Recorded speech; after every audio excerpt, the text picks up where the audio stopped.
Welcome to Lebanon Now's Conversation with Candidates. I'm David Millsap. The purpose of our conversation is to give you, the voter, insight on local races for school board, city council, local and state and county offices. Our conversations with candidates allow you to hear directly from those seeking office in the April elections, and as time goes by, the August primary and the November general election. Two candidates are seeking the Lebanon City Council position for Ward 2 in the April election, Sheila Mitchell and Joe Berkich. Joe Berkich is a lifelong resident of Lebanon and recently retired city employee, and he is our guest. Joe, tell me why you're seeking a position on the council. Well, as you stated, I've been a city employee for 42 years with the city, and I was raised here in Lebanon. I devoted my life with the city of Lebanon and helping the residents, and I just feel like I've got more to give to the citizens. What are the top three challenges that lie ahead for the city of Lebanon, and specifically, how do you plan on addressing those issues? Well, one of them is the next year's fiscal budget. We've got to get that passed before June the 1st. Then we have the transportation tax that's coming up. This is not a new tax, this is an existing tax. But that tax has to, if we want to continue our street program and our streets the way they are today, we need to extend that tax.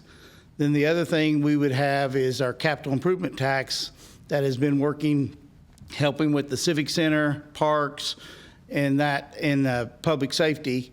So to continue those improvements, we need to continue that capital improvements tax. Are there issues specifically to Ward 2 that you think need to be addressed? Well, there's some stormwater issues on Fremont Road, which they are working on right now. There's a new park that's going to be developed in the same area that needs to be planned and know what we're going to do there.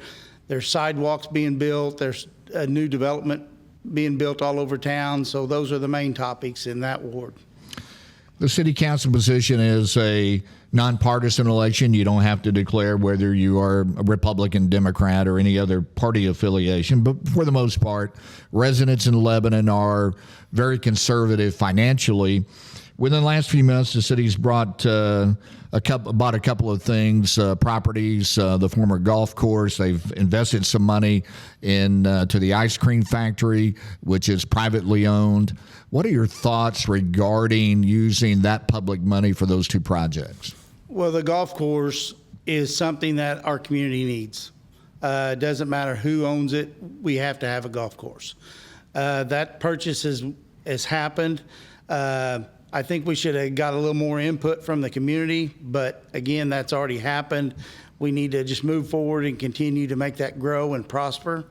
On the ice cream factory, when that came to town, they received bonds for that, and those bonds were in the city's name. So this loan that we gave them for those upgrades is just a loan. It will be paid back in 12 months. In doing so, the city will get 40 new jobs by helping them do that, and then that money will be returned within 12 months. And I want to backtrack just a little bit. You made a comment that the city needs a golf course, or the community, I guess, would need a golf course. Tell me why you believe that.